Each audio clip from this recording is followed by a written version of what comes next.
వినాయక చవితి శుభాకాంక్షలు.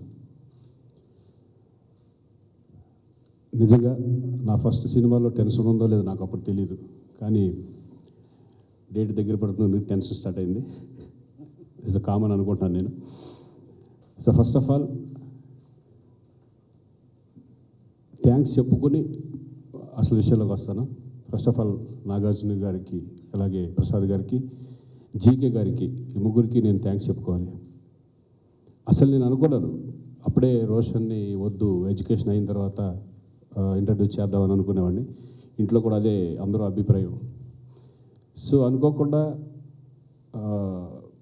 రుద్రమాదేవిలో ఒక చిన్న క్యారెక్టర్, అంటే ఆ టైప్ ఆఫ్ సబ్జెక్ట్ చేస్తే బాగుంటుందని ఒక చిన్న స్మాల్ రోల్, అతనికి ఒక ఎక్స్పీరియన్స్గా గుర్తుండిపోతుంది అనుకుని దాన్ని చేయడం జరిగింది. దాంతో స్టాప్ చేసి ఇక తర్వాత ఇంట్రడ్యూస్ చేద్దామని అనుకున్నాం అతని ఇంట్రెస్ట్ని బట్టి. సో అనుకోకుండా ఒకరోజు జీకే గారు వచ్చి ఇట్లా సబ్జెక్టు ఉంది చెప్పాలి అంటే విషయం చెప్పాల, డైరెక్ట్గా వచ్చారు. సరే సబ్జెక్ట్ వింటా ఉన్నాం, సబ్జెక్ట్ చాలా బాగుంది, ఇంతమంది సబ్జెక్ట్ నాకెందుకు చెప్తున్నారో అర్థం లేదు. అంటే దాంట్లో నా క్యారెక్టర్ ఏంటి అర్థం లేదు. అంత అయిన తర్వాత చెప్పారు, సరే ఎవరికి ఏంటి ఈ సబ్జెక్ట్ నాకెందుకు చెప్పారంటే లేదు రోషన్ చెప్పాను అది బట్టి నేను షాక్. చాలా బాగుంది సబ్జెక్టు, ప్రొడ్యూసర్ ఎవరని అడిగాను అనమాట. నాగార్జున గారు, మ్యాట్రిక్స్ ప్రసాద్ గారు, ఇద్దరు ప్రొడ్యూసర్లు అనగానే ఒక్కసారి వావ్. అప్పుడు ఆలోచిస్తూ నాకు చిన్న ఆశ, ఇది చేస్తే బాగుంటుంది రోషన్ ఎలాగైనా. సరే నేను ఒక పని చేస్తానంటే ఒక 1 day టైం ఇవ్వండి అని చెప్పేసి పైకి వెళ్ళి ఒక 1 day తీసుకొని ఇంట్లో వాళ్ళతో డిస్కస్ చేసి పక్కన రోషన్ ఉన్నాడు. నేను చేస్తాను నాగార్జున గారు ప్రొడ్యూసర్ వీళ్ళందరూ బాగుంటుంది, నాకు ఫస్ట్ టైం చేస్తాను అంటే అంత ఇంట్రెస్ట్ చూపిస్తాడు అనుకోలేదు నేను, ఎందుకంటే ఫోర్స్గా ఏది చేయలేం.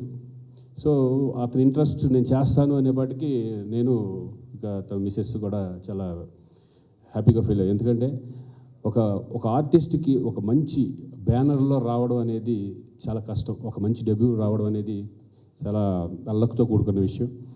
సో ఈ ఏజ్లో ఒక 10th స్టాండర్డ్ కుర్రాడు, అప్పుడే 10th స్టాండర్డ్ అయిపోయి ఇంటర్ ఫస్ట్ ఇయర్ జారిపోతున్నాడు.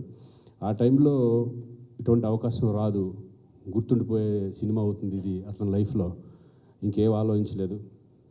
జీకే గారిని పిలిచి డెఫినెట్గా చేద్దాం జీకే, బట్ అన్నీ మీరే దగ్గర నుంచి చూసుకోవాలి, ఎందుకంటే నేను షూటింగ్స్లో బిజీ ఉంటాను, నేను ఆ షూటింగ్స్ సెట్స్కి రాలేను నేను అనగానే, భయ్యా ఇది నేను చూసుకుంటాను మొత్తం అంతా. ఎందుకంటే నాకు ఒక కాన్ఫిడెన్స్, నాగార్జున గారు ప్రొడక్షన్ అనేవాటికి ఆయన ఆర్టిస్టులతో ఎలా ఉండేవాడు, నేను విలన్ దగ్గర నుంచి చూస్తున్నాను ఆయన్ని. నా ఫస్ట్ ఆయనతో కాంబినేషన్ ప్రెసిడెంట్ గారు పెళ్ళాం, తర్వాత వారసుడు, నిన్నే ప్రేమిస్తా, అలాగే మొన్న సాయిబాబా వరకు ఆయనతో రిలేషన్షిప్ చాలా గొప్పగా ఉండేది. ఆయన హీరోగా ఉన్నప్పుడు మమ్మల్ని ఎంత ఇదిగా చూసుకునేవాళ్ళు అనేది మాకు తెలుసు. కాబట్టి ఈరోజు రోషన్ కూడా ఇంట్రడక్షన్ నాగార్జున గారి బ్యానర్లో, నాగార్జున గారి అండర్లో అవుతున్నందుకు నాకు చాలా సంతోషం వేసి ఇంకా ఏమీ పట్టించుకోలేదు. చాలా కాన్ఫిడెన్స్తో ఎప్పటికప్పుడు జీకే గారితో నేను మాట్లాడుతూ ఎలా చేస్తున్నాడు ఏంటి టెన్షన్, అసలు టెన్షన్ ఏంటంటే నాగార్జున గారికి కాంబినేషన్ ఉన్నప్పుడు స్టార్ట్ అయింది. అప్పటి వరకు వెళ్ళాడు చేస్తున్నాడు అంత అయిపోయింది, నాకు కొంచెం చిన్న టెన్షన్గా ఉంది, నర్వస్గా ఉంది అన్నాడు. కానీ చెప్పాను ఎదుట, ఇంకా నాకున్న కొన్ని ఎక్స్పీరియన్స్ చెప్పాను నేను, భయపడొద్దు, కెమెరాకి భయపడొద్దు, అసలు అదే మెయిన్ ఫస్ట్ మైండ్లో పెట్టేసుకో అని చెప్పాను. కానీ అయినా సరే ఫస్ట్ ఒక 2 రోజులు బాగా ఇబ్బంది పెట్టినట్టున్నారు.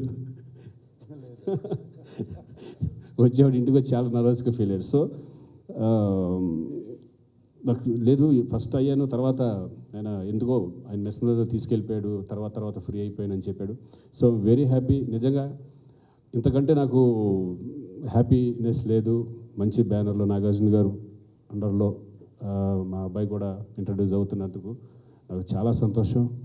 నిర్మలా కాన్వెంట్ అతని లైఫ్లో గుర్తుండిపోయే సినిమా అవుతుంది, మంచి ఇంట్రడక్షన్ జరిగిందని నాకు అనుకుంటూ, అందరు బ్లెస్సింగ్స్, ఆడియన్స్ బ్లెస్సింగ్స్, మీ అందరు బ్లెస్సింగ్స్, ప్రెస్ అందరు బ్లెస్సింగ్స్ కావాలని మనస్ఫూర్తిగా కోరుకున్నాను. Once again I thanks to Nagarjuna గారు, ప్రసాద్ గారు, జీకే గారు అండ్ హోల్ యూనిట్, అలాగే డైరెక్టర్ గారు, కెమెరామెన్, ఈ దీంట్లో డిఓపి ఎక్స్ట్రాడినరీ చూశాను నేను సినిమా కూడా చూడడం జరిగింది. ఎక్స్ట్రాడినరీ విజువల్స్, అంటే ఎక్కడ కాంప్రమైజ్ అవ్వాలి. ఒకటే చిన్న టెన్షన్ ఉండేది ఏంటంటే స్కూల్ పోతుందేమో టెన్షన్ ఉండేది, దానికి కూడా ఒకటే అన్నారు జీకే గారు, స్కూలు వాళ్ళ పర్మిషన్ తీసుకొని వాళ్ళు ఎప్పుడు పర్మిషన్ ఇస్తే కనుక అప్పుడే చేద్దామా, అస్సలు ఇబ్బంది పడొద్దు అన్నారు. అలాగే ఏ ఇబ్బంది లేకుండా చేయడం, ఈగర్లీ వెయిటింగ్. ఈ సినిమా మేము కూడా ఎలా ఉంటుంది ఏంటనేది టెన్షన్ ఆల్రెడీ స్టార్ట్ అయిపోయింది.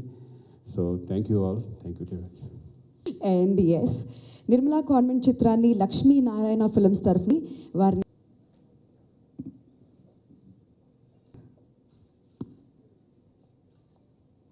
Smart release of this movie అండి. ఐ థ్యాంక్ నాగార్జున గారు, ప్రసాద్ గారు, శ్రీకాంత్ గారు అండ్ జీకే గారు for believing me and giving this opportunity. Thank you. And ఆ కథకి హీరో ఎవరు అనేది వెతుక్కుంటూ వెళ్తుంది ఈ కథ. అలాగే మాకు కథ విన్నగానే అండ్ రోషన్ ఫోటోగ్రాఫ్స్ నేను చూసినగానే అండ్ మా టీం వాళ్ళు చూపించినప్పుడు చాలా బాగుంటాడు ఈ సినిమాకి అండ్ అనుకుని రోషన్ ఈ సినిమాలో ఉన్నాడు. అలాగే హీరోయిన్ కూడా వెరీ టెండర్, ఒక చక్క టెండర్ లవ్ స్టోరీకి అలాగే ఉండాలి. అండ్ ఇద్దరి జంట చాలా బాగుంటుంది. సో ఈ సినిమాలో మీరు అడిగే ముందే నేను ఎంతసేపు ఉన్నాను, ఏం చేస్తున్నాను, ఈ కథలో ఏంటి అనేది చెప్పడానికి వెరీ వెరీ ఇంపార్టెంట్ రోల్ నాది ఈ సినిమాలో. కేవలం 2 నిమిషాలు 3 నిమిషాలు ఏదో గెస్ట్గా ఉండి పోస్టర్ మీద నా బొమ్మ వేసి అటువంటిది కాదు ఈ cinema. It's maybe my first film. ఒక సినిమాలో ఒక హీరో